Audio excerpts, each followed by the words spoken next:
Por favor, Espírito Santo, o Senhor é o maior interessado, por isso, ajuda-nos a que tenhamos um tempo de qualidade, de excelência, de aproveitamento, e que o propósito seja cumprido nesta tarde. Ajuda-nos, no nome de Jesus. Amém. Israel é o foco central da escatologia. A palavra escatologia, todos sabem, significa estudo das coisas do fim. Escatos, fim. Logia, saber, conhecimento, estudo. Então, escatologia, estudo da escatologia é o estudo das coisas do fim. Muitas pessoas não gostam de entrar no assunto da escatologia, porque dizem que tem muitas linhas, é muito complicado, é muito difícil de saber. Por outro lado, nós precisamos estudar. A palavra diz: errais não conhecendo as Escrituras. Nós precisamos conhecer o tempo de Deus, principalmente por causa do tempo que nós estamos vivendo. E se nós quisermos entender escatologia, nós precisamos entender Israel. Israel é o centro, é o foco, como nós falamos ontem. Toda a história é em volta de Israel. Jerusalém é a cidade mais importante do mundo, Jerusalém é a cidade do grande rei, Jerusalém é o maior portal, é o portal das nações. A palavra diz em Ezequiel que Jerusalém é o portal de todas as nações, é a porta de todas as nações. Tudo envolve Israel, principalmente Jerusalém. Eu falo muito de Israel, mas na realidade Israel, porque Israel é o todo, mas a centralidade está em Jerusalém. Amém? Então vamos caminhar rápido. Eu disse ontem que nós continuaríamos hoje falando sobre os 2 dias. Resumindo, os 2 dias, Oséias 6, de 1 a 3, vou falar ainda como introdução, retomando o gancho de ontem, para avançar hoje. Então, terminei falando em 2 dias, então vamos lá, Oséias capítulo 6, de 1 a 3, venham, voltemos para o Senhor, Ele nos despedaçou, mas nos trará cura, Ele nos feriu, mas sarará nossas feridas. Depois de 2 dias, diga 2 dias, 2 dias, depois de 2 dias, Ele nos dará vida novamente. Ao terceiro, diga, ao terceiro dia, nos restaurará, para que vivamos na sua presença. 2 dias vamos estar caídos, 2 dias vamos estar feridos, Ele mesmo vai curar a ferida, no terceiro dia vai nos restaurar e nos colocar permanentemente na sua presença. Conheçamos o Senhor, esforcemo-nos por conhecê-lo. Tão certo como nasce o sol, é a certeza, tão certo como nasce o sol, Ele aparecerá, virá para nós como chuvas de inverno, como chuvas da primavera que regam a terra. Só esse texto daria para ficarmos aqui falando muito sobre profecia, sobre escatologia, chuvas. Todas as vezes que a Bíblia fala de chuvas, das primeiras e das derradeiras. Para nós, igreja, está falando de Pentecostes, de Atos 2 e de tabernáculos, a colheita final. Sempre que fala de chuvas, a Bíblia fala que Ele aparecerá, restaurará, como nós lemos em Tiago ontem. Então esse texto é um texto profético, não era algo alusivo a Israel apenas, porque Israel não ficou ferido 2 dias, Israel estava ferido, Israel não foi curado no terceiro dia. Claro, evidentemente que isso era algo profético, algo para o futuro.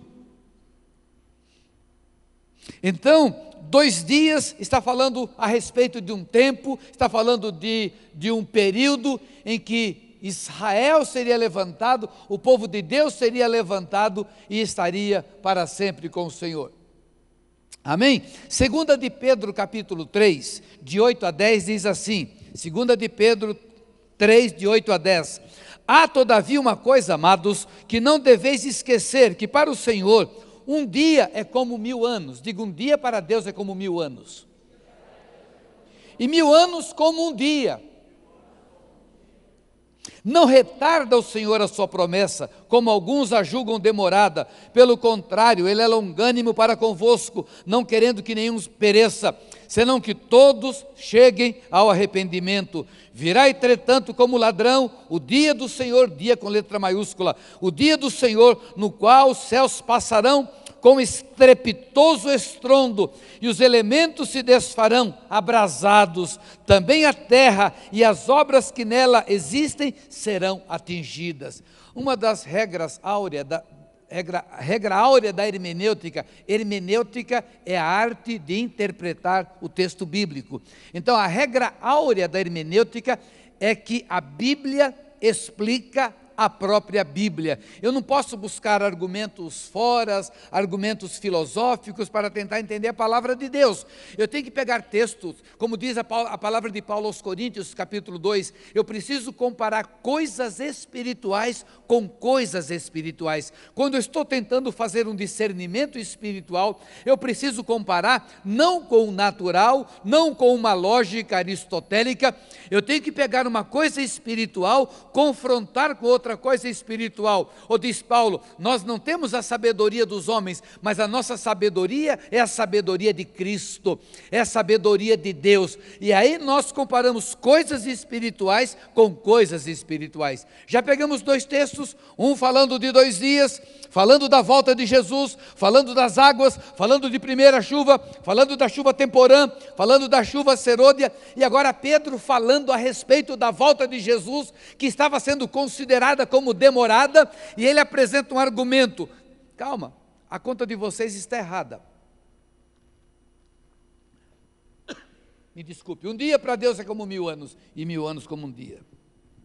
Um texto longo agora, anote aí Lucas 10, de 25 a 37. Lucas 10, de 25 a 37.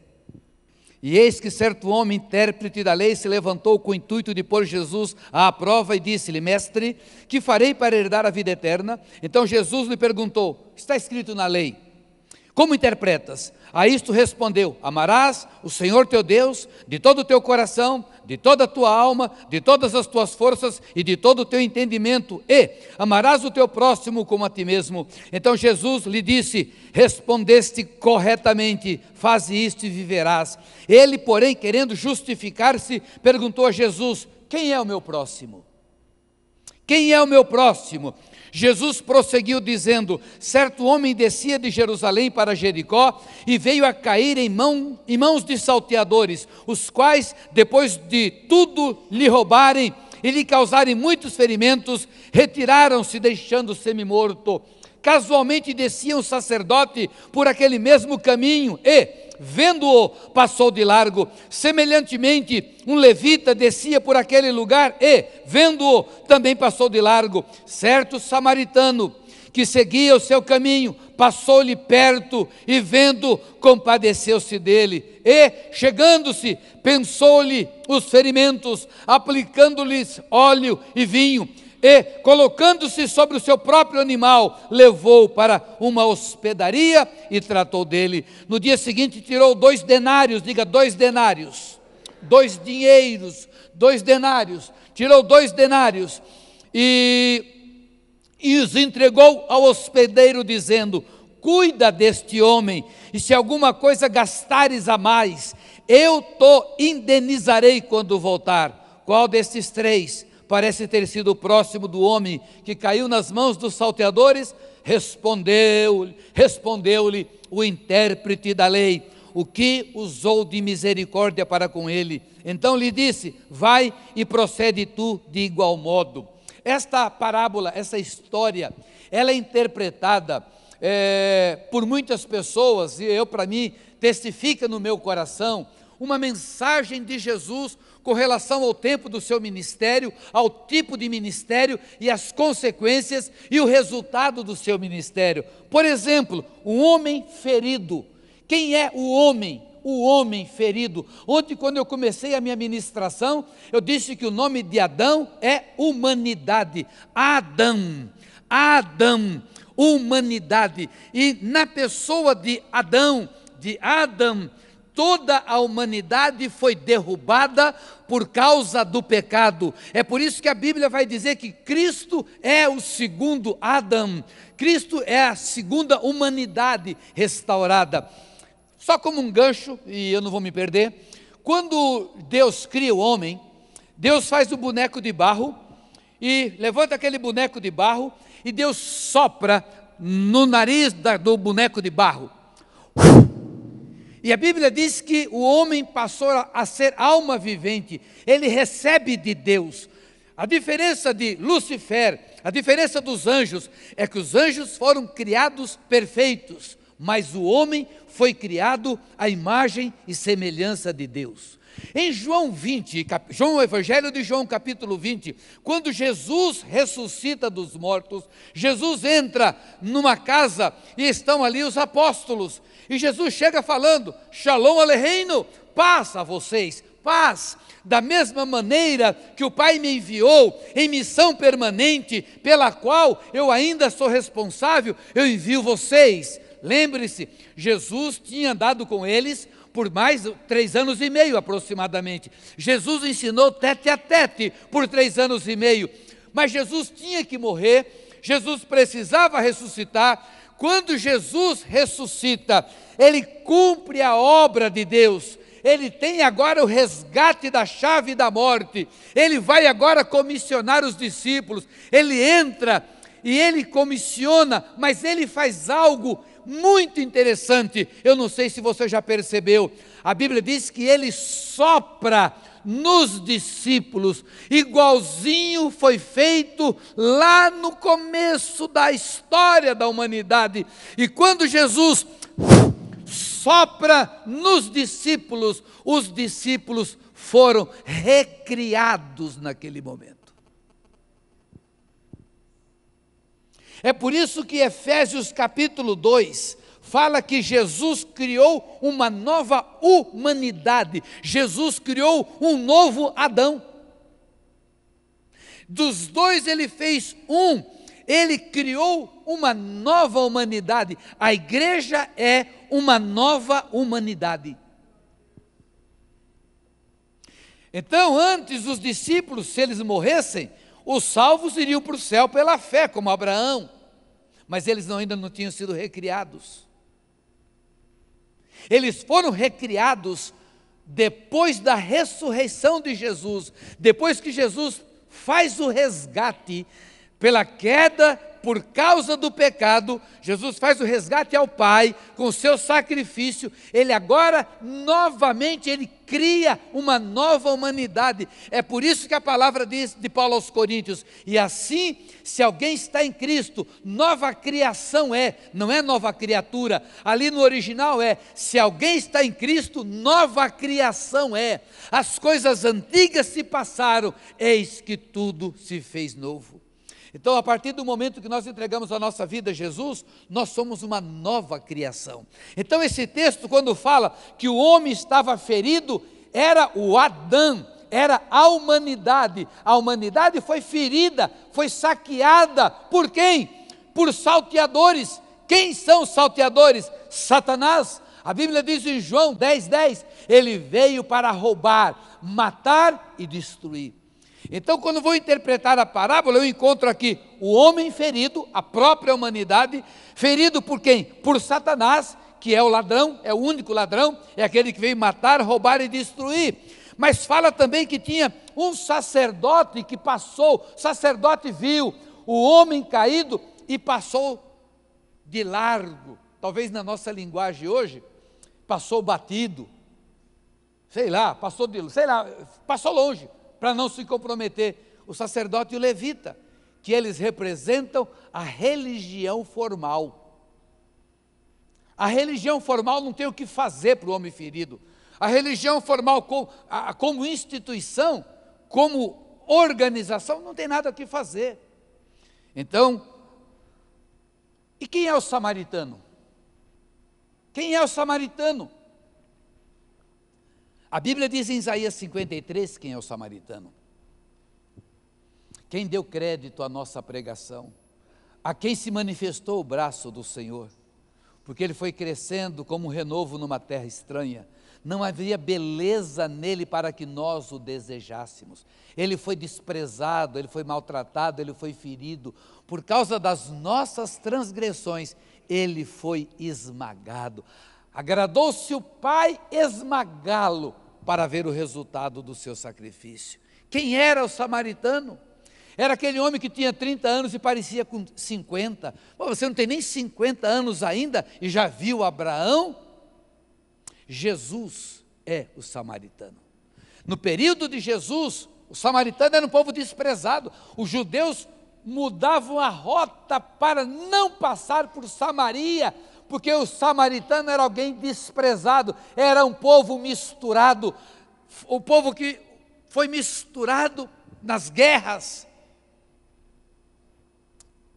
para perder a nacionalidade. Por isso que João 4 diz que era necessário Jesus passar por Samaria. Então nós encontramos aqui nesse texto, o homem ferido é a humanidade, é Adão, encontramos o salteador que é Satanás, encontramos o sacerdote levita que é a religião, encontramos o samaritano que é Jesus. A palavra diz que este homem, o samaritano, deitou em cima do ferido óleo e vinho. O que é óleo na Bíblia? É o Espírito Santo. E o que é vinho? É o sangue de Jesus. Então a humanidade ferida, o Espírito e vida, o óleo do Espírito e o sangue de Jesus. E diz que este homem colocou aquele ferido no seu animal e levou para uma hospedaria para que fosse tratado. A hospedaria representa, tipifica a igreja. Aonde o ferido é tratado? Na igreja. Mas até aí você pode dizer para mim, e onde estão os 2 dias? O samaritano coloca a mão no bolso e entrega 2 denários e diz, aqui tens 2 denários, se faltar eu volto. O que ele estava dizendo? Eu estou indo por 2 dias, no terceiro eu volto. Porque a Bíblia, a regra áurea da hermenêutica é que a Bíblia interpreta a própria Bíblia. E a Bíblia diz que o denário é um dia de salário do trabalhador. Se o denário é um dia do salário do trabalhador, o denário é um dia. 2 denários são 2 dias. E se aquele bom samaritano falou, cuida por 2 dias, porque no terceiro eu volto e trato dele. Podemos aplaudir Jesus?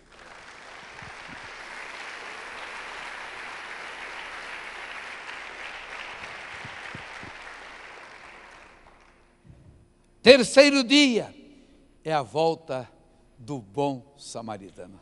Eu fico até arrepiado. A palavra do rabino sobre os jubileus, falamos ontem, o rabino, ele está certo ou não? Não sei. Ele acertou já 2 coisas. Para mim é muito forte um homem falar 300 anos de diferença que vai acontecer um fato e acontece. Ele dizia em 1200 que os judeus seriam dominados pelos turcos otomanos por 8 jubileus. Ele nem disse 400 anos, ele nem trabalhou com o número que nós usamos, ele trabalhou com os números proféticos, os números que Israel conhece. Ele disse que 8 jubileus Israel estaria dominado por turcos, um jubileu Jerusalém seria terra de ninguém, e no outro jubileu Yeshua, não, ele não falou Yeshua, ele falou o Hamashia viria, o Messias. E este homem morre em 1217, e 300 anos depois, 1517, os turcos otomanos dominam, é o império violento, é o império otomano. E este império fica até o fim da Primeira Grande Guerra Mundial, que é demais, eu não vou ter tempo aqui, e não estou fazendo propaganda do livro não, o livro deve estar chegando, no livro está detalhado todo esse paralelo.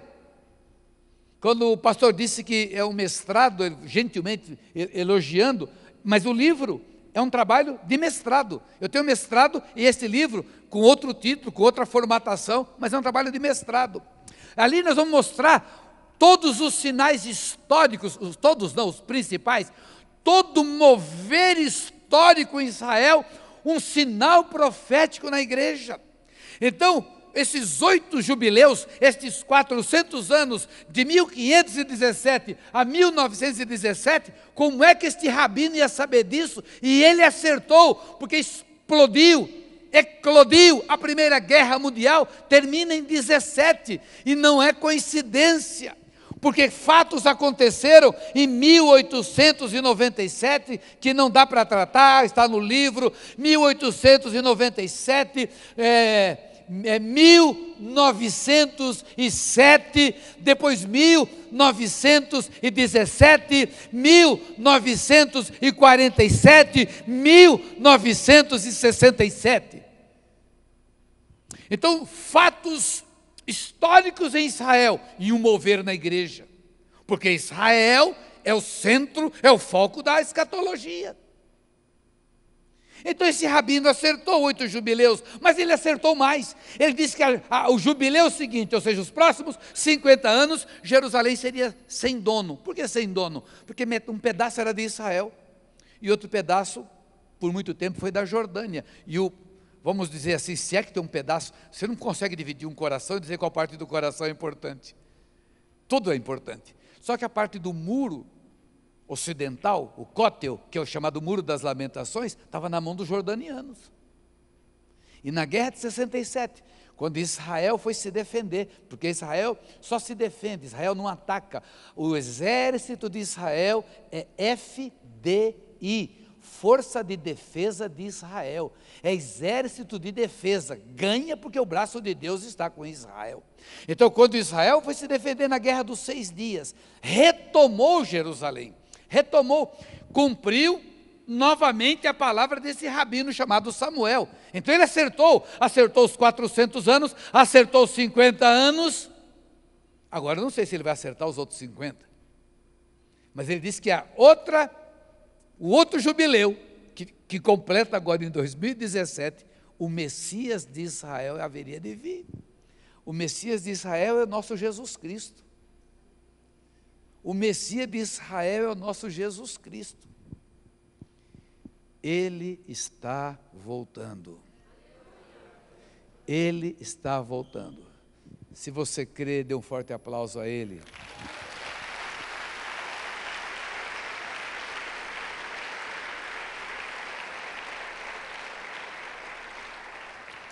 O que o jubileu representa? Isaías capítulo 61. Todo o capítulo 61. O capítulo 61 fala, como nós dissemos ontem, o Espírito de Jeová está sobre mim, Ele me ungiu para pregar boas novas aos pobres, para abrir os olhos dos cegos, libertar os cativos, a pregoar o ano aceitável do Senhor e o dia da vingança do nosso Deus. Quando Jesus começa o ministério, nós vamos encontrar em Lucas 4, de 18 a 22, Jesus sai do monte da tentação, ele é tentado, ele é levado para ser tentado, ele vence a tentação e vai começar o ministério dele. Ele tem 30 anos, entra na sinagoga de Nazaré, como de costume, é oferecido um rolo que está aberto em Isaías, e ele lê e diz: hoje, fecha o rolo, devolve ao assistente e diz: hoje se cumpriu aos vossos ouvidos esta profecia. Eu sou esta profecia. A mensagem principal de Jesus vai ser a mensagem de reino. De reino. O reino dos céus é chegado. Este aqui é o menor do reino, aquele será maior do reino, o reino dos céus é comparado, bendito aquele que vai entrar no reino, reino, e ele está falando numa linguagem que o povo conhece, de reino, porque a palavra profética,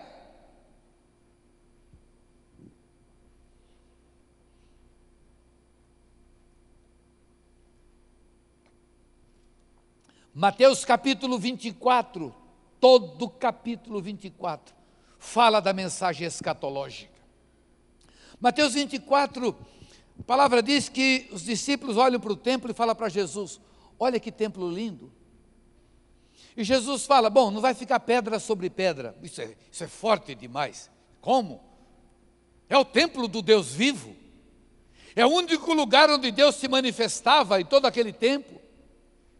E os discípulos, sei lá por quê, talvez puxando o assunto, Jesus talvez sério, e eles querem puxar papo. Olha que bela construção. Jesus, pois é, não vai ficar pedra sobre pedra. E a Bíblia diz que eles procuraram Jesus em particular e perguntaram: quando estas coisas acontecerão? E quais os sinais do fim dos tempos? Olha que eles entenderam. Quando estas coisas acontecerão? Quais os sinais dos fins dos tempos? E aí Jesus começa a descrever. Ele já vai falar do templo de Jerusalém, que vai ser destruído 35 anos depois. Ele começa a falar de guerras, ele vai falar da grande tribulação, ele vai falar da vinda do Filho do Homem, mas no versículo 32 ele fala: quando vocês virem a figueira florescer e os seus ramos brotarem flor, esta geração, qual geração? Da figueira, haveria de ver tudo aquilo que ele tinha acabado de pregar. Ele deu uma chave. Qual é a geração da figueira? Queridos, falamos ontem também que Israel, como nação independente, depois dos exílios, depois da volta dos exílios, ela se torna independente com a revolta de Judas Macabeus, e ali passa a ter um domínio, uma certa independência, autonomia, até Pompeu, até o ano 63, cerca do ano 63 a.C., ali Pompeu, e ali o mundo passa a ser romano, o Império Romano domina o mundo, é o tempo do Império Romano, e ali o Império Romano vai dominando. Depois, com Adriano, no ano 135, apaga o vestígio de Israel, muda o nome da Judéia para Síria Palestina, muda o nome de Jerusalém para Elia Capitolina, levanta o altar ao Deus pagão, e Israel é esparramado pelo mundo. Queridos, qualquer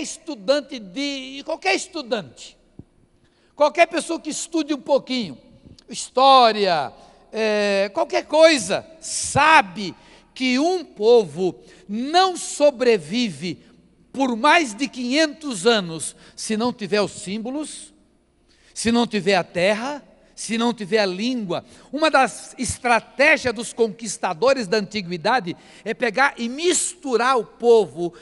Era interessante, talvez você lendo a Bíblia, vocês leem a Bíblia, não leem? Amém.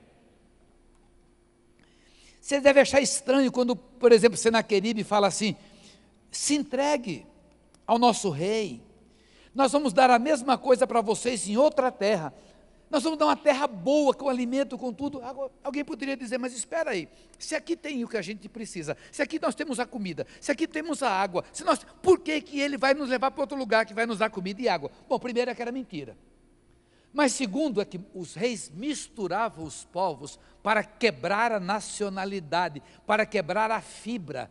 Por que o brasileiro não é bom de guerra? Desculpe. Por que o Brasil, agora vamos trazer para o futebol. Pode falar de futebol aqui, não há problema não? Não. Por que o Brasil apanha da Argentina? Que nos dói. Então eu já vou chutar logo no peito. Por que o Brasil perde do Uruguai? Porque eles entram com espírito de nacionalismo e o brasileiro entra. Não consegue mudar, o Brasil não tem essa garra, ele não tem aquele negócio, eles fazem aquilo com a camiseta, mas não é igual, é o sangue, é um espírito nacionalista, e o Brasil, mas é bênção, o Brasil é terra das nações, o Brasil é a cara do céu. Você quer ver como é o céu? Dá uma olhadinha. Japonês, chinês, coreano, o homem chama Ho Chi Minh. Você é o quê? Brasileiro. Como é teu nome? Tadeu Masatayato. Você é o quê? Brasileiro. Como? Então no Brasil tem todas as nações, só duas nações são assim no mundo: Israel e o Brasil.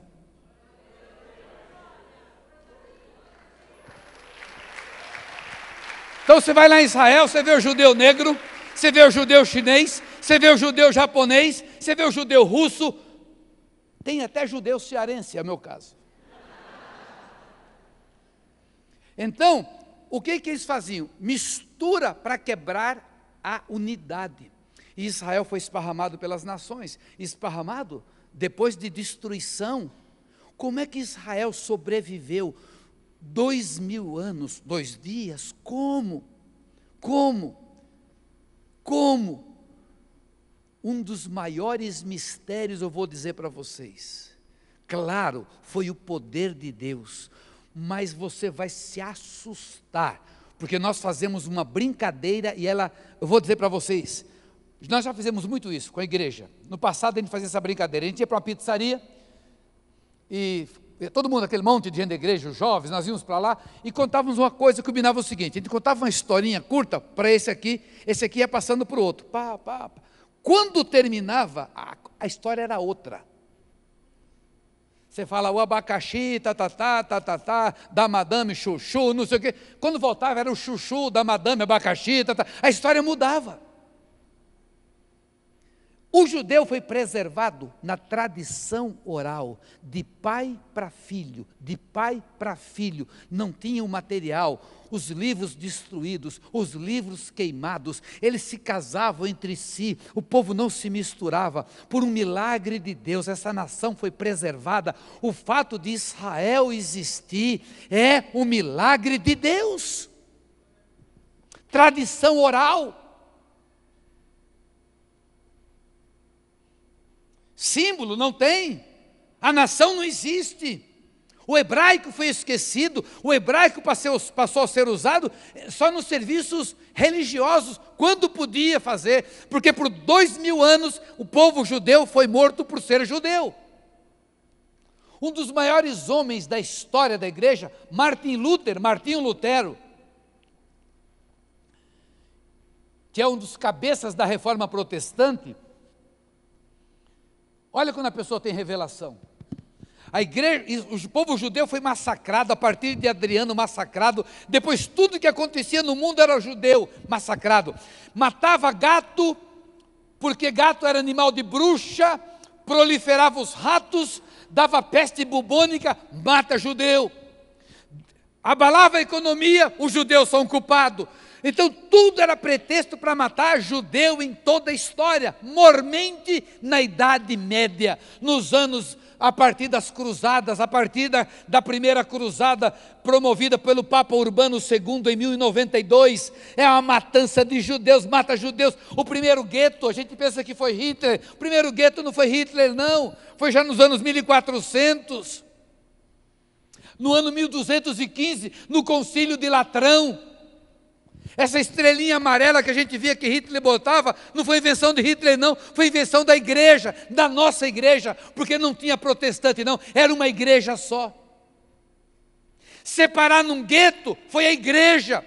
O gueto que mais durou no mundo foi o que a igreja fez, durou 300 anos, enfiaram os judeus num barro apertado na Itália, e eles cresceram e tiveram que viver com aquela imundícia, com aquela fome, com aquelas doenças, pestes, isolados ali nas barbas do apóstolo, do papa, do chefe da igreja. Nós fizemos isso, nós, eu e você, os nossos pais. São os nossos pais. Jesus falou, seus pais. Quando vocês falam isso, vocês estão testificando o pecado dos seus pais. E já que vocês estão limpando o túmulo dos seus pais, vocês estão consentindo com os seus pais. Pois é, aí vem a revelação. Lutero recebe a grande revelação. Não, salvação não é por obras. Estavam vendendo pedacinho do céu, a igreja vendendo pedacinho do céu. Se você der uma oferta, a alma vai sair do purgatório do teu parente. Quando cair a moeda no fundo, isso não é piada, isso é real, tem documento. Quando cair a moeda no fundo do caldeirão, naquele momento que fizeram barulho, a alma do teu pai, ou da tua avó, da tua mãe sai lá do purgatório. Um homem chamado Tetzel vendia isso. E Lutero se indignou e protestou. Ele não queria fundar o luteranismo, ele não queria dividir a igreja, ele queria acertar com o Papa. Ele escreveu as 95 teses e colocou na porta da igreja de Wittenberg. Ele não queria dividir a igreja, ele queria acertar com aquele Papa, que aquilo estava errado. E dali surgiu a reforma, e Deus deu para ele a revelação, salvação por fé. sacerdócio universal dos crentes. Não tem essa de que alguém tem que passar por alguém para falar com Deus. Em nome de Jesus, todo mundo tem acesso a Deus. E outra revelação, a Bíblia na linguagem do povo. Como é que a pessoa vai se salvar? Se só pode se salvar se ouvir a palavra. Como vai se salvar? Se estão pregando numa língua que a pessoa não entende, a pessoa entra lá, e o sacerdote de costa falando outra língua, como é que vai se converter alguém? Era o plano do diabo para todo mundo ir para o inferno. Mas ele teve outra revelação maravilhosa. Ele mandou busca o nosso irmão mais velho. Que revelação! Busca os judeus.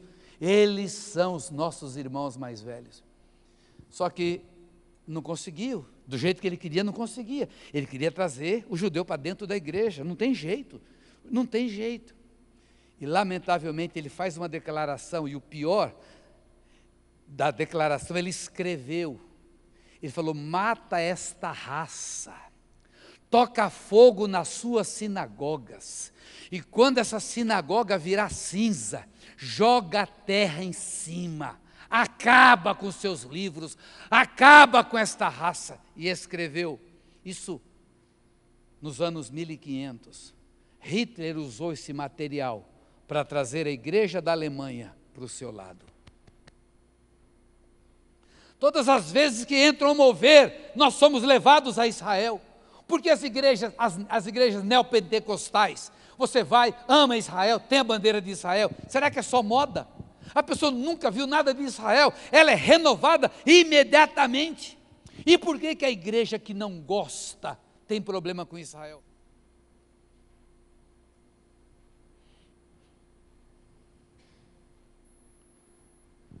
De Pompeu até junho de 67, na guerra de 6 dias, 2 dias.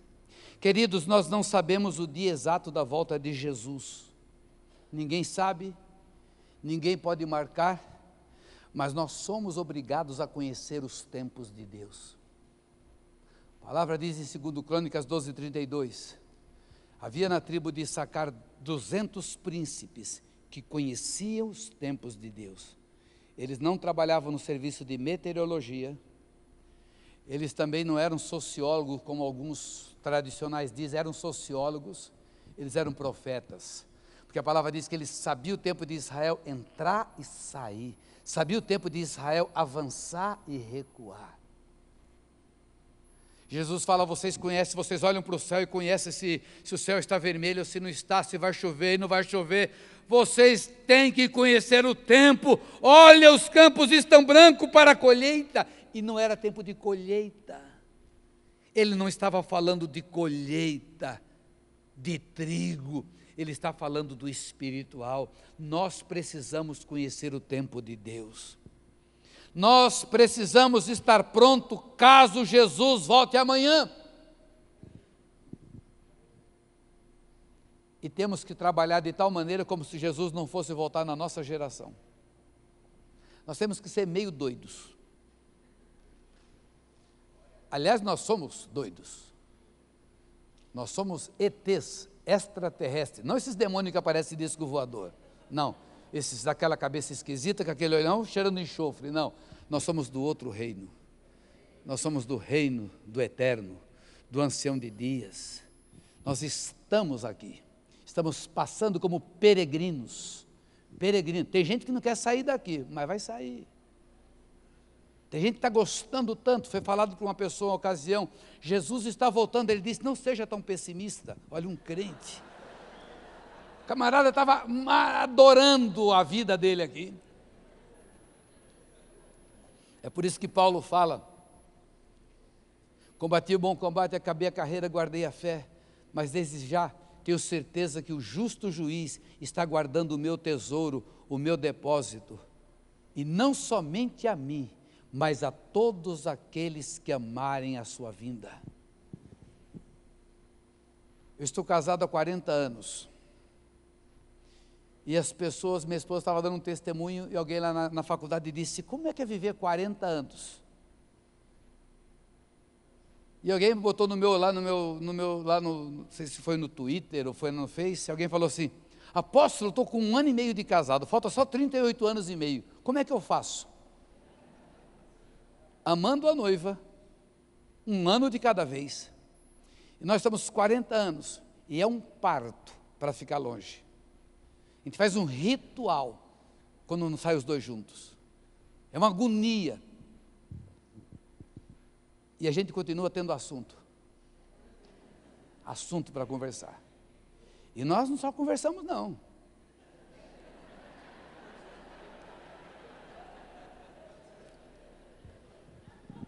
Eu estou debaixo da bênção de Abraão.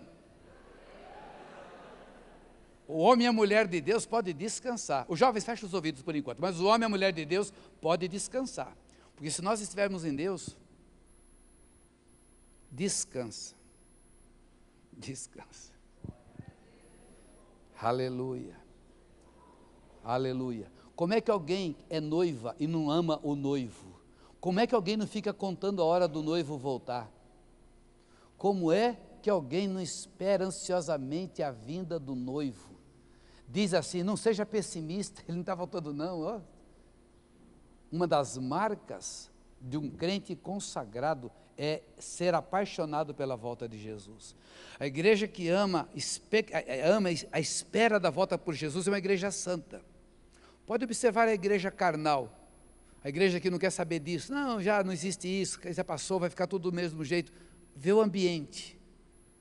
Não há ambiente de adoração.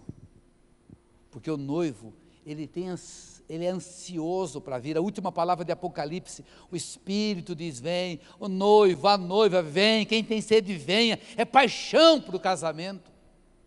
Então nós temos que viver essa expectativa de a qualquer momento, ou em edição extraordinária, nos encontrarmos com Jesus. E temos que trabalhar como se ele não fosse voltar. Amém? E temos que fitar os olhos em Israel, porque Israel é o relógio de Deus. Diga, Israel é o relógio de Deus. Israel é o relógio de Deus. Então, todo dia, eu fui chamado para o ministério pastoral em 1980. Eu tinha 30 anos. E eu aprendi, ande com o jornal numa mão e com a Bíblia na outra. Eu não ando só com o jornal, eu já quero jornal, livros, revistas. Eu sou da comunicação, eu não vivo sem comunicação. Para mim, sumiu a comunicação, caiu a rede, eu fico agoniado. Porque eu preciso me comunicar, eu tenho que estar informado, principalmente com relação a Israel. Então eu tenho que ter algo bom de comunicação para poder estar atualizado. E todos os dias eu estou sabendo o que está acontecendo lá, no Oriente. Estou na expectativa, estou vendo, acompanhando. Não estou preocupado com livros, já li grande maioria de livros de escatologia, já estudei várias linhas, mas meus olhos estão em Israel. Israel é o relógio de Deus. Diga, Israel é o relógio de Deus. Israel é o foco central da escatologia bíblica, porque Israel é a menina dos olhos de Deus. Você sabe o que é a menina dos olhos? Israel é a menina dos olhos de Deus. Zacarias 2:8. Zacarias 2:8. Porque assim diz o Senhor dos Exércitos: Ele me enviou para buscar a sua glória entre as nações que saquearam vocês, porque todo o que tocar em vocês, toca na menina dos olhos de Deus. Todo que tocar em vocês, toca na menina dos olhos de Deus. O projeto Israel nasceu no coração de Deus, em benefício a toda a humanidade. Todo o projeto da igreja está inserido em Israel. E se nós realmente fazemos parte da igreja de Yeshua, Israel também é algo que nos compromete totalmente. Primeiro, a igreja não pode ignorar o seu passado e o seu destino. Diga, eu tenho um passado e tenho um destino.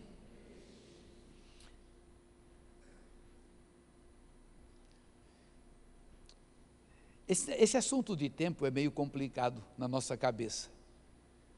Mas nós nos convertemos há 2000 anos atrás. Nós fomos salvos há 2000 anos atrás. Nós fomos salvos alguns anos atrás. E nós seremos salvos alguns anos na frente. Na hora que Jesus foi para a cruz, Ele foi por toda a humanidade, caminhe comigo. Quando Jesus foi para a cruz, eu fui com ele. Vocês foram com eles, nós todos. Lembre-se que o primeiro Adão e o último Adão. Da mesma maneira que o pecado entrou em todo o mundo por um homem foi resgatado o pecado de todo o mundo. Então, quando alguém fala assim, quando é que você se salvou? Não foi o dia que você levantou a mão e fez aquela declaração. Ali não, você já foi salvo no Calvário. A palavra diz em Colossenses que no Calvário foi afixada na cruz o escrito da dívida que existia contra nós. Então, naquela nota promissória que o diabo queria me levar para o inferno, estava o nome de um monte de gente, e lá na letra F, com certeza, estava Francisco Maia Nicolau. E o teu.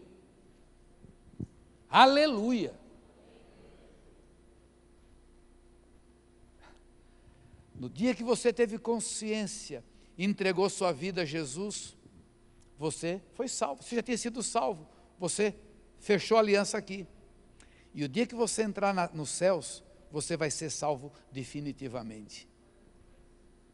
Aquele que dantes o conheceu, a estes chamou, a estes predestinou e a estes glorificou. Em Apocalipse, o Cordeiro venceu, e com ele estavam os chamados, os eleitos e os fiéis. Chamados na cruz, eleitos na terra, fiéis até o fim.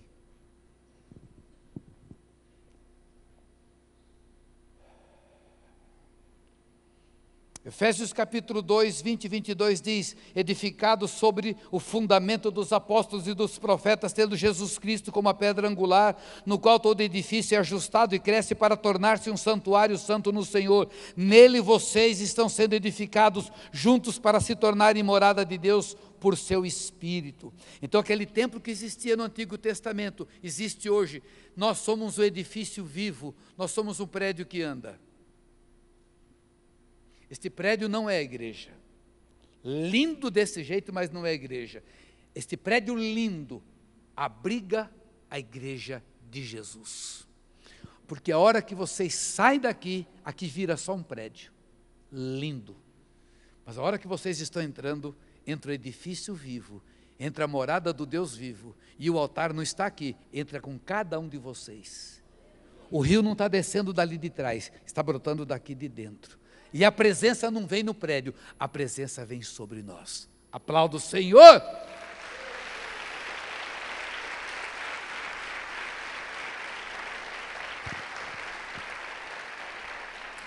Os Atos dos Apóstolos falam da nova aliança, do nascimento da igreja. 3.000 judeus se converteram e foram batizados. Depois 5.000 judeus se converteram e foram batizados. Depois a Bíblia diz que dezenas de milhares de judeus messiânicos. Isso é nosso passado, isso é nossa história.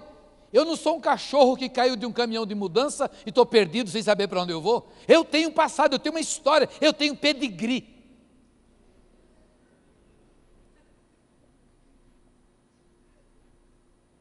Não chego a ser um pastor alemão, mas sou um pastor brasileiro. Mas nós temos pedigree, nós temos sangue, nós temos história, nós temos registro. Nós não inventamos alguma coisa, não, nós fomos selados pelo Espírito Santo, nós somos marcados. A palavra diz em Efésios capítulo 1, que o Espírito nos marcou, nos selou. O judeu tinha a circuncisão no órgão do menino ali, tinha que fazer aquela circuncisão. Nós não, na nova aliança, há uma circuncisão dentro do nosso coração, há uma marca, eu tenho dono, eu sou do meu amado, e o meu amado é meu, e sobre mim há o estandarte, a bandeira do amor.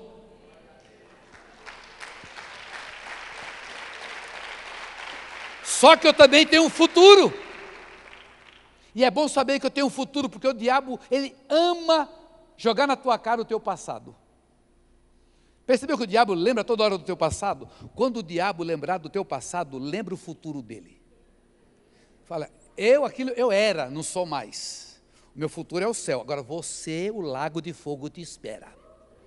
Então, quando o diabo quiser lembrar do teu passado, lembra do futuro dele. Nós temos um futuro. Nós temos um futuro, uma esperança.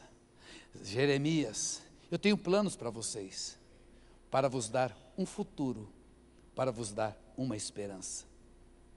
Buscar-me-eis e me achareis, quando me buscardes de todo o vosso coração. Mas vamos lá para o final da história, nosso assunto é escatologia, Apocalipse 15, tudo já tomando o seu rumo final. Apocalipse 15, de 1 a 4, vi no céu outro sinal, grande e maravilhoso, 7 anjos com as 7 últimas pragas, pois com elas se completa a ira de Deus. Vi algo semelhante ao mar de vidro misturado com fogo, e em pé junto ao mar, os que tinham vencido a besta, a sua imagem e o número do seu nome, e eles seguravam harpas que lhes haviam sido dadas por Deus, e cantavam o cântico de Moisés, servo de Deus, e o cântico do Cordeiro. Como é que é? Uma música só, um hino só, era o cântico de Moisés e o cântico do Cordeiro. Era o cântico dos judeus, o cântico da igreja. Maravilha! Que cântico é este? Grandes são as tuas obras, Senhor, todo poder. Não sei se com essa melodia, mas a letra é essa. A palavra diz: grandes e maravilhosas são as tuas obras, Senhor Deus Todo-Poderoso, justos e verdadeiros são os teus caminhos, ó Rei das nações. Quem não te temerá, ó Senhor? Quem não glorificará o teu nome? Pois tu somente és santo. Todas as nações virão à tua presença e te adorarão, pois os teus atos de justiça se tornaram manifestos. Lá na consumação, Israel e a igreja. Zacarias capítulo 14, de 2 a 4, reunirei todos os povos para lutarem contra Jerusalém, a cidade será conquistada, as casas saqueadas, as mulheres violentadas, metade da população será levada para o exílio, mas o restante do povo não será tirado da cidade. Depois o Senhor sairá para a guerra contra aquelas nações, como ele fez em dia de batalha. Naquele dia os seus pés estarão sobre o Monte das Oliveiras, a leste de Jerusalém, e o monte se dividirá ao meio, de leste a oeste, por um grande vale. Metade do monte será removido para o norte, e a outra metade para o sul. Na volta de Jesus, ele vai descer, vai pisar, e vai fender. Vai ser um terremoto que vai acontecer. Eu gosto muito dos salmos que fala assim: levantai a portas as vossas cabeças, levantai os portais eternos, para que entre o Rei da Glória. Quem é o Rei da Glória? O Senhor poderoso, Ele é o Senhor da Glória. E desde quando porta tem cabeça?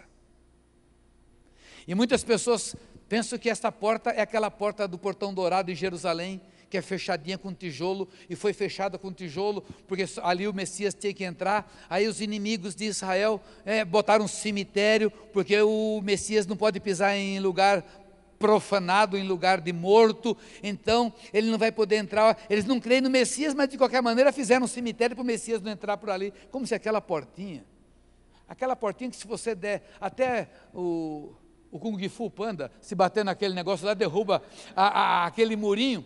Será que é essa porta que Jesus vai entrar? Não, é o portal espiritual. Jerusalém é a porta das nações. Ele vai entrar, ele virá, e ele vai pisar e vai abrir ali. E vai abrir, e vai estourar aquela fonte daquele rio de água, e ali começa a acontecer todas as coisas, e toma tudo. É o tempo do reino, Por isso que Apocalipse fala: o reino se tornou do Senhor e do seu Cristo, e ele reinará para sempre. É a obra, não é, de Handel. O reino se tornou, aleluia, de Handel, né? O reino se tornou do Senhor e do seu Cristo, e ele reinará para sempre, eterno, eterno. Tem algum tradicional aí? Tempo do coral, lembra disso? As cantatas maravilhosas, eterno, eterno, eterno, aleluia, glória a Deus, palmas para Jesus.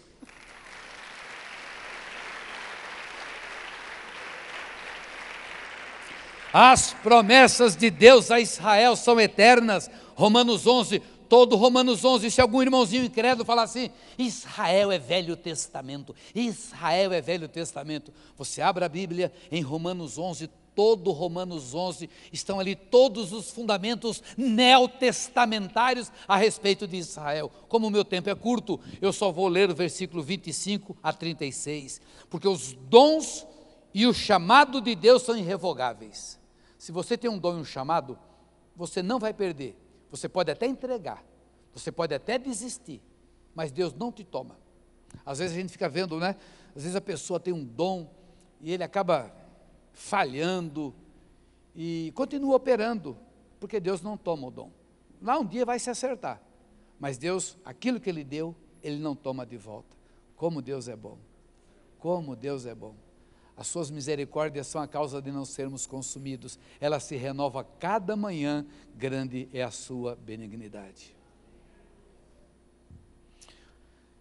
Romanos 11 diz assim, do verso 25 em diante, irmãos, não quero que ignore este mistério, para que não se tornem presunçosos. Israel experimentou um endurecimento em parte, até que chegue a plenitude dos gentios. Diga, Israel está com o coração duro, em parte, porque tem muito judeu convertido, mas este endurecimento é até que, diga, até que o último gentio se converta, até a plenitude dos gentios, verso 26, e assim todo Israel será salvo. Essa palavra todo no hebraico significa todo.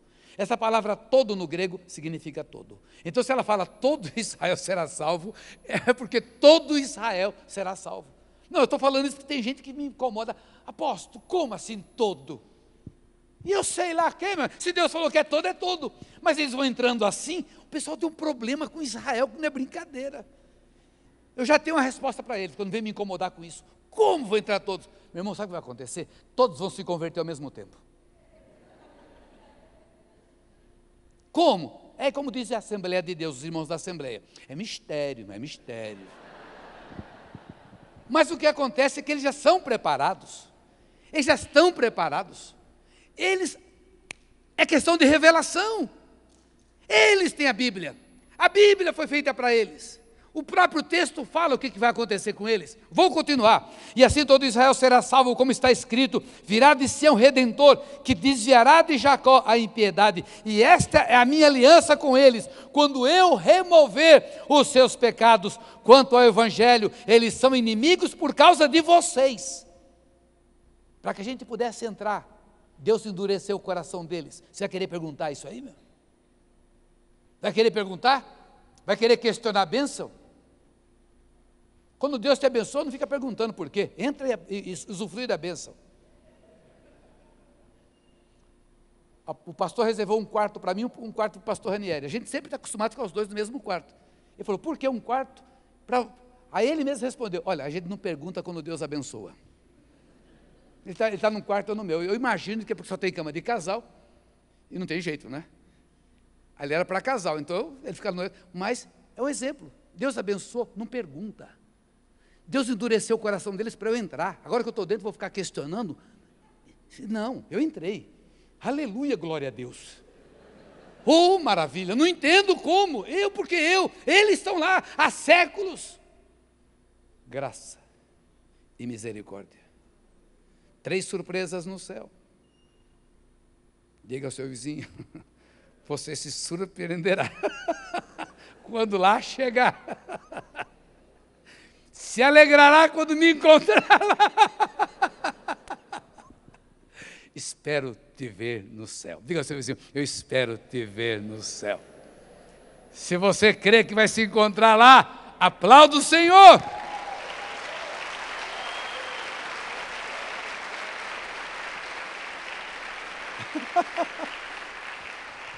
Tinha uma garotinha, que a professora dela era incrédula, e pegava no pé daquela menininha crente, sabe aquelas menininhas crentes que ora no começo, que até irrita.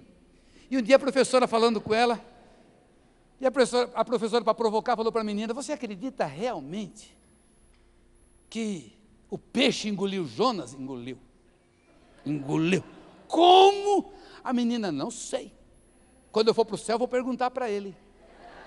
Aí a professora, para provocar, disse, e se ele for para o inferno? Aí a senhora pergunta.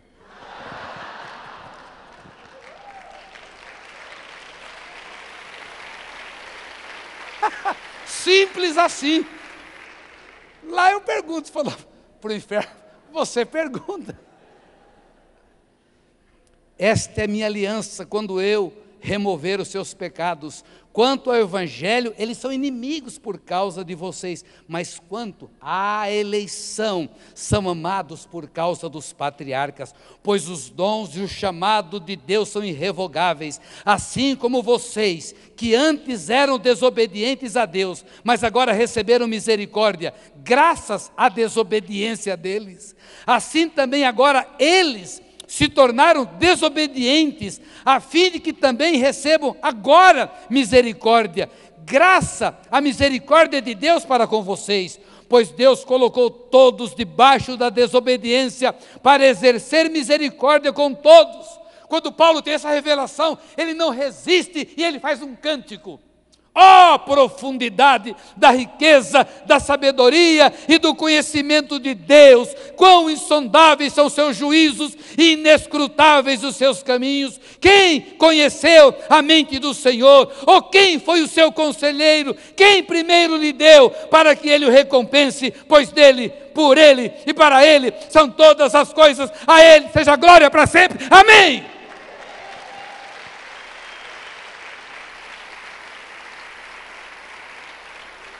Salmo 102, de 13 a 16, tu te levantarás e terás misericórdia de Sião, pois é hora de lhe mostrares compaixão. O tempo certo é chegado, pois as suas pedras são amadas pelos teus servos, as suas ruínas os enche de compaixão. Então as nações temerão o nome do Senhor, e todos os reis da terra sua glória, porque o Senhor reconstruirá Sião, e se manifestará na glória que ele tem. Deus ama até as pedras de Sião. Eu trabalho com Israel, nós ofertamos para o ministério já há mais de 15 anos, todo mês, fielmente. E esse rapaz falou assim, apóstolo, o senhor tem visão, o senhor ama o povo, o senhor não ama a pedra, o senhor não ama os montes, o senhor não fica amando água, o senhor ama a gente. Eu falei, amém, amém, aleluia, sim. Mas eu não quis falar nada, mas eu amo as pedras, eu amo a água, porque Deus ama as pedras. Eu amo tudo aquilo, eu não idolatro, eu não trago pedrinha para casa, eu não trago folhinha, mas é hora que eu vou para o Jordão, fazer reconsagração de pastores, ai que delícia, eu fico ali no Jordão, ai que maravilha, vou lá no Monte Hermon, onde cheira figo é de Valinhos, os figos de Valinhos veio lá do Mediterrâneo, veio de lá. Sabe que o nome de Valinhos não é Valinhos, é Jerusalinhos. Vocês não sabiam? Tem uma história, se der tempo à noite eu conto. De noite, conta de Jerusalém. Acho que vou ter que contar de noite.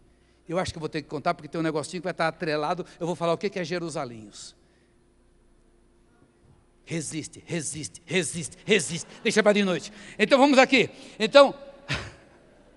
Porque Deus ama até as pedras de Sião. Isaías 61 diz que nós seríamos restauradores das ruínas antigas, restauradores de veredas para morar. Uma das funções que nós temos hoje é sermos restauradores daquilo que Deus fez e o inimigo destruiu. Vidas, vidas, vidas. Aquelas pedras caídas falam de vidas caídas, porque nós somos o edifício vivo, nós somos pedras. Uma parte do ministério da igreja é apoiar Israel, Primeiro, colocando-se na brecha dos intercessores. Ezequiel 22:30, procurei entre eles um homem que erguesse o muro e se pusesse na brecha diante de mim, em favor desta terra, para que eu não a destruísse, mas não encontrei nenhum. Lembra lá de Sodoma e Gomorra? Abraão ali na brecha, mas Deus, se tiver 50, não destruo, se tiver 40, se tiver 30, Deus, nós mandamos na terra. Nós temos a legalidade, Deus está falando, eu preciso de alguém que se coloque na brecha. Olha o meu texto, alguém, né, o pastor Rodolfo disse que, estava brincando quando eu falei assim, né, o pastor Ranieri falando que lá em Jerusalém eu falei, Deus me traz todo ano. Primeira vez que eu fui a Israel foi em 1990. Primeira caravana da irmã Valnice, na época eu não era nem pastor, era só irmã Valnice, era missionária. 3 ônibus, 150 pessoas, 151 pessoas, eu era o capelão de um ônibus, ali embriagado, abobalhado, me beliscando. Deus, não, eu estava fora de mim. Falar igual jogador de futebol, assim, normalmente, olha, eu estou fora de si. Não, eu estava fora de mim. Eu vou dar tudo de si nesse jogo. Eu estava fora de si, eu estava fora de mim.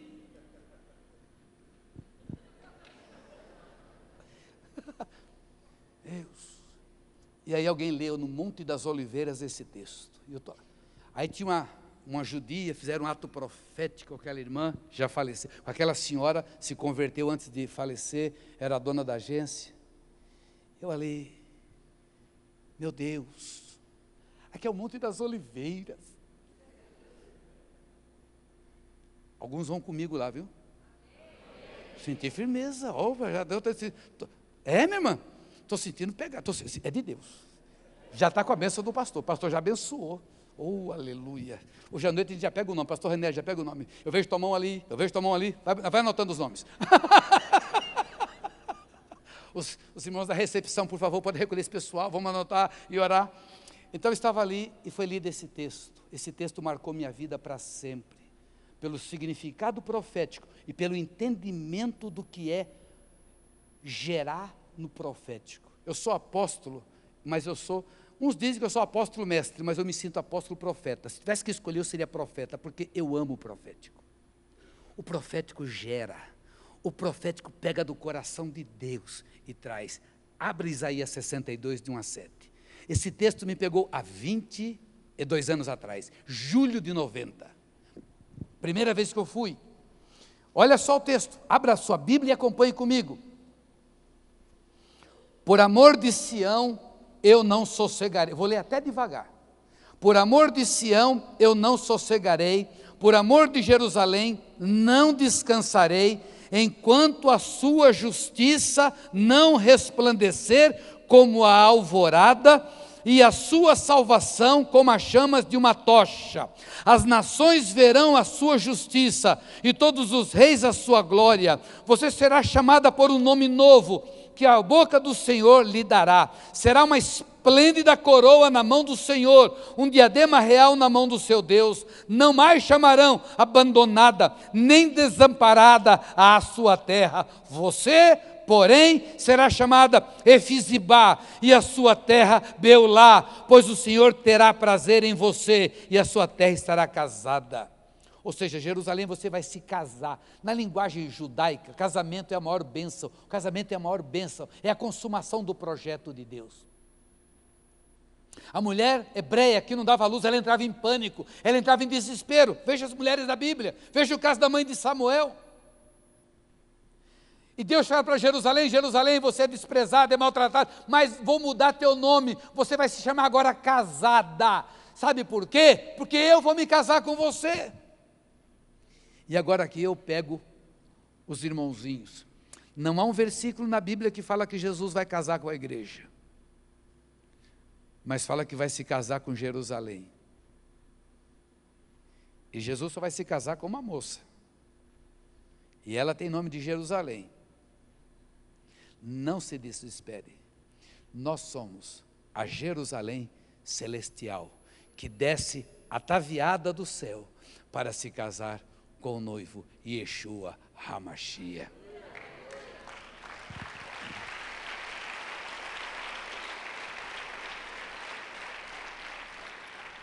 Tá bom, Deus fez a promessa pela boca de Isaías. Como é que isso vai acontecer?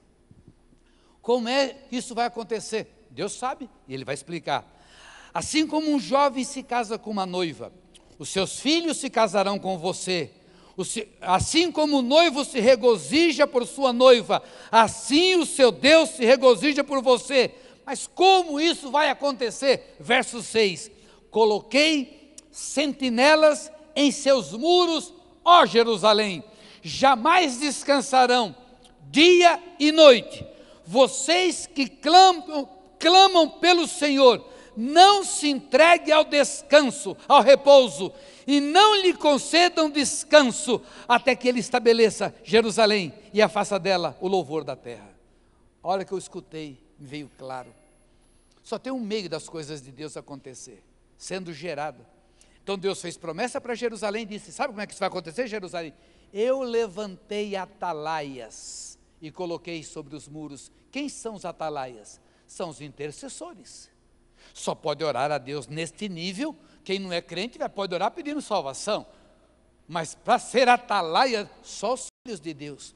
E olha o que Deus fala, eu coloquei pessoas que vão orar dia e noite, não vão ter descanso, e numa figura de linguagem, antropomorfismo, como se Deus virasse para nós, para os atalaias, e dissesse, ó vocês que clamam por mim, não descansem, e nem me dei descanso, até que Jerusalém seja levantada como objeto de louvor sobre a terra.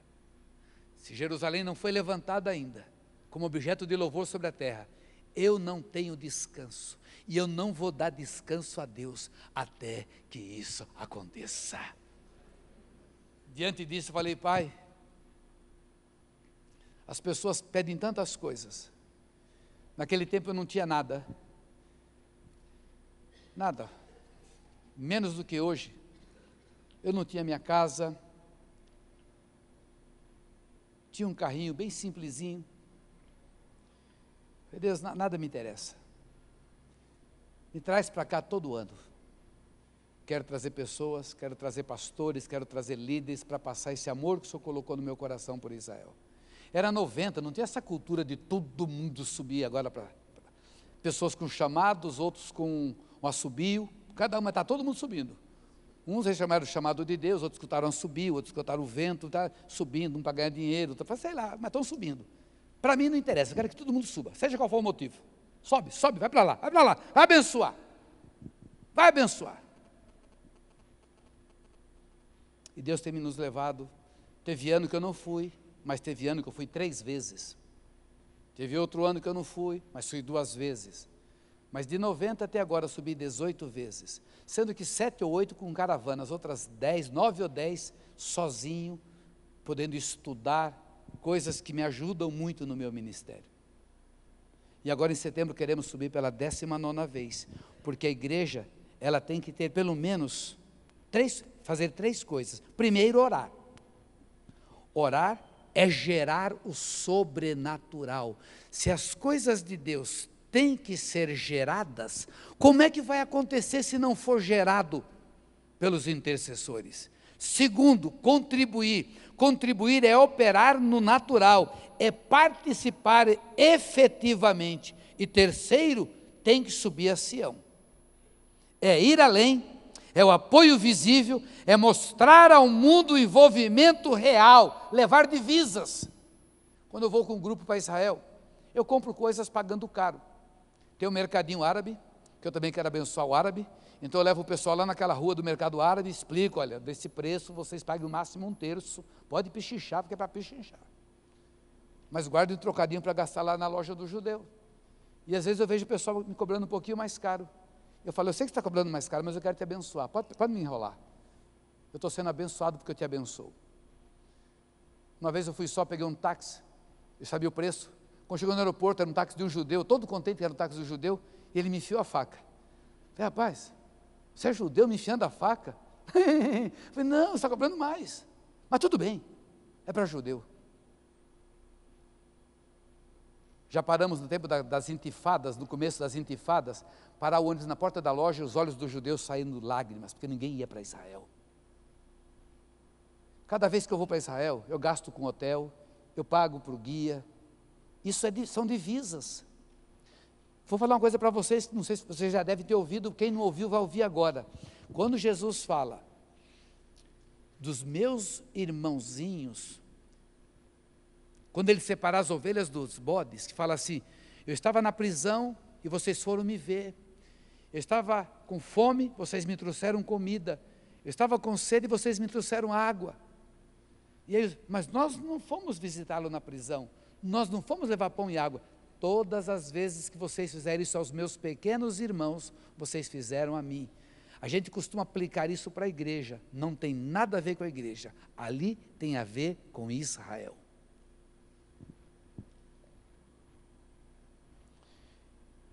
Eu não gosto de forçar a barra, mas as pessoas que andam próximas a mim, sabem que quem investe em Israel prospera. Tem uma médica na minha igreja, ela fala assim, uma vez ela me chamou no gabinete, e disse, como Deus te abençoa, né? Eu acho que é porque o senhor ama Israel. Eu falei, acho. O que você tem para mim? Deus mandou te trazer esse pacotinho, sabe aqueles envelopes grossinhos? Que teu coração dispara, oh Deus, aleluia, que bênção. Deus falou para eu fazer isso. Quando ouvires a voz do Senhor, não endureçais o vosso coração. A ocasião ligou para minha casa, pastor, o senhor está precisando de camisa? Eu falei, não. E eu tinha que ir para Israel, eu estava contando hoje para os pastores, que eu fui em 2007, veio uma palavra que eu trabalharia com jovens, que Deus estava me dando a unção de Caleb, que eu iria viver igual Caleb, para passar tudo que Deus me deu para outra geração. E eu tinha que escutar já de 2 pessoas, aí eu tinha caravana para Israel, mas eu fui sozinho. Mas eu queria ir sozinho, mas não queria que fosse para a igreja, eu queria que fosse um milagre. Para saber se era de Deus, tinha que acontecer um milagre. Alguém tinha que chegar e trazer dinheiro.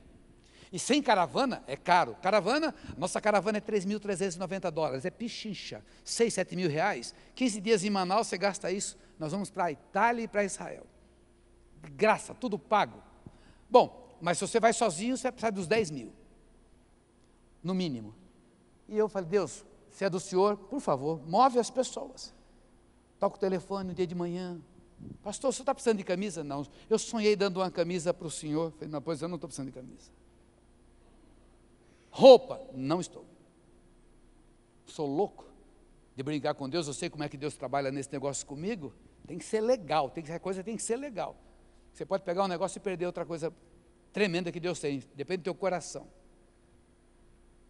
Mas Deus falou, então isso aqui é só um sinal. Opa, pode ser, eu estou planejando.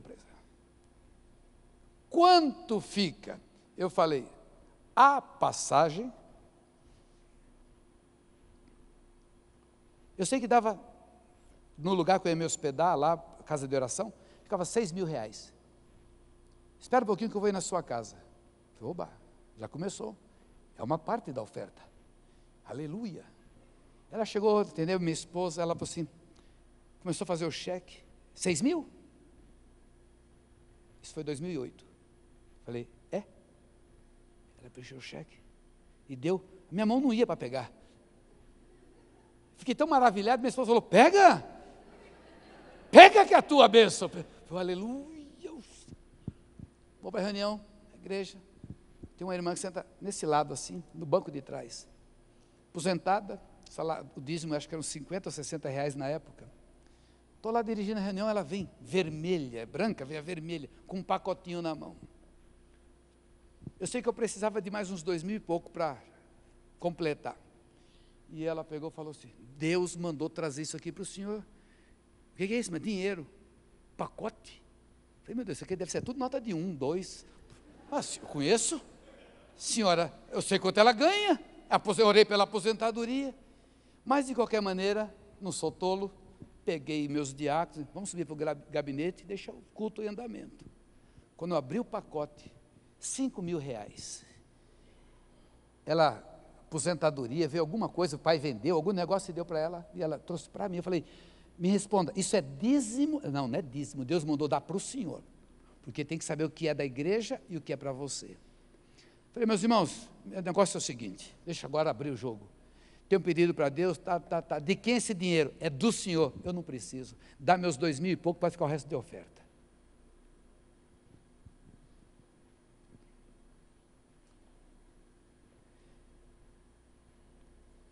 Tem um rapaz na igreja, que hoje ele tem um avião.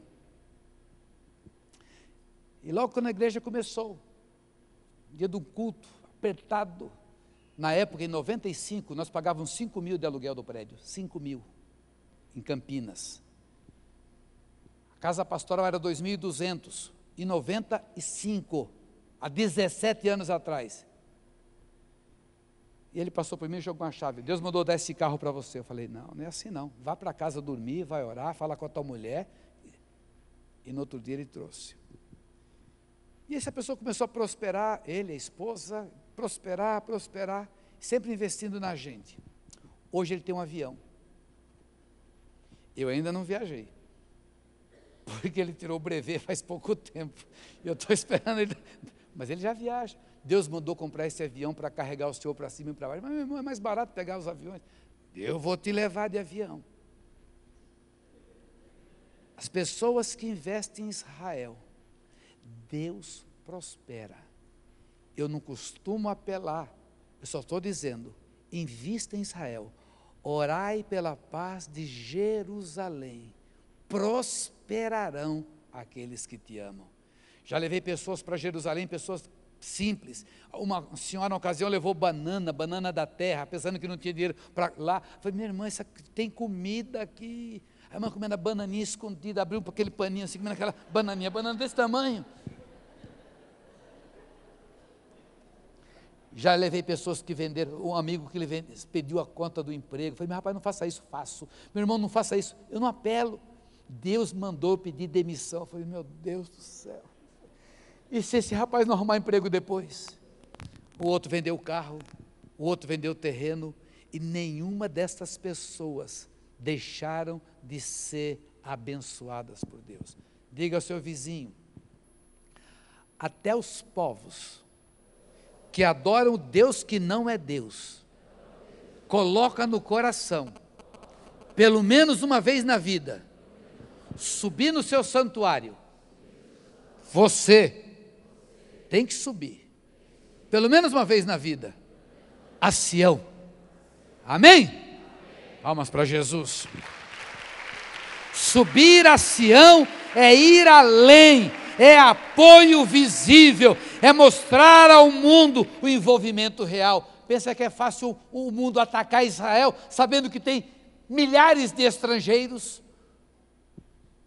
Quando eu era diretor da embaixada, Benjamin Netanyahu, que hoje é o primeiro-ministro, ele foi lá na reunião, nós éramos 5 a 6 mil pessoas, e ele ia falar no outro dia com Bill Clinton, e estavam pressionando Israel a devolver terra, e nós começamos a gritar, não entrega, não entrega, não entrega, oramos por ele. No outro dia, lá da Casa Branca, ele ligou e mandou nos informar, ele chama a gente de amigo, a oração dos meus amigos me ajudaram, eu não cedi. Então o mundo sabe que tem um monte de cristãos dando apoio a Israel. Então orar é gerar, contribuir com os trabalhos sérios de Israel é participar do natural, mas subir é um ato profético, é você dizer, eu estou aqui na casa do meu pai. Muitas pessoas perguntam para mim, mas lá não é perigoso? Queridos, quando você era criança e aprontava, e as pessoas iam te pegar, para onde você corria? Para a casa do teu pai. Eu era um menino perito em provocar menino grande, eu não sei o que eu tinha na cabeça. Eu provoquei esse camarada grande, a aula ia terminando, eu desesperado, eu sentava perto da porta, dava o sinal, corria mesmo, escapa para a casa do meu pai. Se tudo desmoronar no mundo, o lugar mais seguro é a casa do meu pai. Eu costumo dizer que lá de Israel, a ligação para o céu é local. De qualquer lugar, a oração é local, porque nós temos Jesus Cristo. Mas ali é o jardim da casa do nosso Pai. Agora, principalmente, Salmo 122, de 6 a 9. Ore pela paz de Jerusalém, vivam em segurança aqueles que te amam. Hajam paz dentro dos teus muros e segurança nas tuas cidadelas. Em favor de meus irmãos e amigos direi, paz seja com vocês. Em favor da casa do Senhor nosso Deus buscarei seu bem. Agora quero falar das festas. As festas fixas do Senhor falam dos tempos proféticos de Deus. Diga, as festas fixas falam dos tempos proféticos. Eu tenho pelo menos 3 setes na Bíblia. Eu aprendi com um teólogo lá do passado, não conheço, mas eu li isso e nunca mais me esqueci. Este homem viveu nos anos 1800 e alguma coisa, ele escreveu, quer conhecer os tempos de Deus, conheça os 3 setes de Deus, as 7 festas fixas do Senhor, as 7 parábolas de Mateus 13 e as 7 cartas de Apocalipse. Digo os 3 setes de Deus. Falo dos tempos proféticos, as 7 festas, as 7 parábolas de Mateus 13 e as 7 cartas de Apocalipse.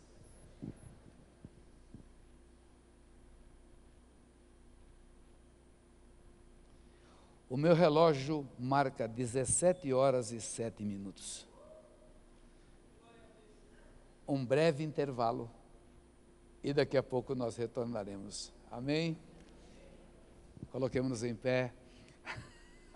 Pai querido, muito obrigado por esse tempo de delícia no teu jardim, na tua casa, com nossa família, com os nossos irmãos queridos, onde nós podemos desfrutar do gozo, da comunhão, da alegria, da paz, onde nós temos liberdade para falar das tuas maravilhas, onde nós aprendemos uns com os outros, onde somos motivados pelo teu Santo Espírito, onde somos desafiados. Obrigado pelo interesse deste povo, obrigado pela vida dos pastores, Eric, Sheila e a sua equipe pastoral que aqui está presente. Obrigado pelos seus discípulos, muito obrigado. Meu Pai, recompensa cada um pelo zelo, pelo interesse para com a tua obra, e que nós possamos daqui a pouco completar, meu Pai, este assunto profético, este quadro dos últimos dias, daquilo que nós entendemos que na realidade só o Senhor verdadeiramente é quem sabe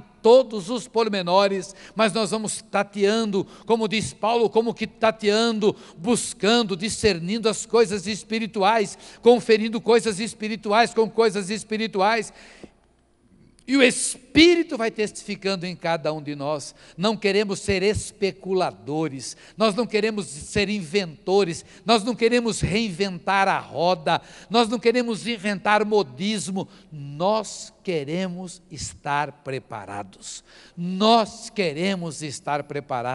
queremos estar prontos para que, se Jesus voltar amanhã, possamos estar felizes na sua presença. Mas se não voltar na nossa geração, queremos trabalhar animados, motivados, com uma vida santa que possa impactar a nossa geração. Oramos, não nos esquecendo de tributar unicamente ao Senhor toda honra e toda glória, em nome de Jesus. Amém?